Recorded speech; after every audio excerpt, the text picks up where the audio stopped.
بعد ما تتحرك غواصة في الهند تروح، حتوصل قلنا الغواصة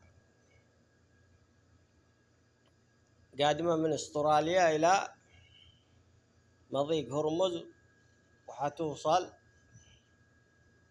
والآن متهيأ أنها تطلع، لأن فيه التي في ميانمار شوف رجعت، لأن التي دخلت اليمن من ميانمار عندما وصلت الغواصة هذه اللي من ميانمار وصلت اليمن تحركت من اليمن من جنوب اليمن.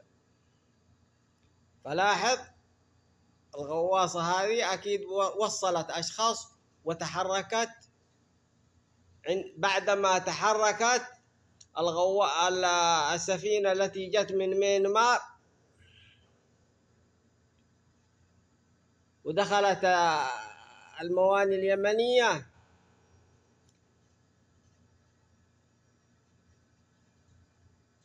عندما وصلت السفينة هذه إيران، الغواصة إيران حق استراليا على طول تحركت. بعد تحرك اللي في جت من ميانمار لليمن وتحركت من اليمن، لا نعلم وجهتها، لكن عند تحرك السفينة الذي قدمت من اليمن من ميانمار لليمن من الجهة الجنوبية، الغواصة التي في إيران على طول تحركت. شوف موقعها فين وشوف الموانئ اليمنية فين.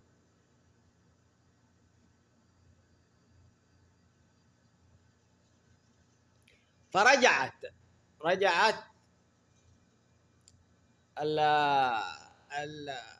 التي جت من ميانمار ودخلت الأراضي اليمنية بعد تحرك الغواصة التي جت من استراليا ودخلت إيران.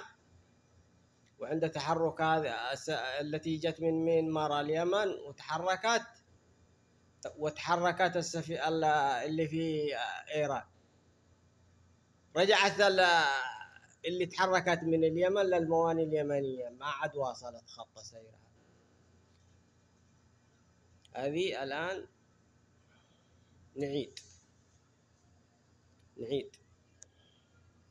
عندما تحركت قلنا الغواصة التي في الهند، وصلت الغواصة التي في استراليا إلى مضيق هرمز ودخلت اليمن إيران. عندما وصلت إيران السفينة التي في ميانمار ووصلت قلنا اليمن من الجهة الجنوبية تحركت. عندما تحركت السفينة التي دخلت اليمن من ميانمار تحركت الغواصة التي دخلت إيران. عندما تحركت الغواصة التي دخلت إيران ووصلت المنطقة هذه، المركبة التي تحركت من ميانمار ودخلت اليمن رجعت للموانئ اليمنية عند تحرك الغواصة التي طلعت من إيران. هذا حسب ما رصدته راداراتنا، وسنوافيكم بما يحدث لاحقا.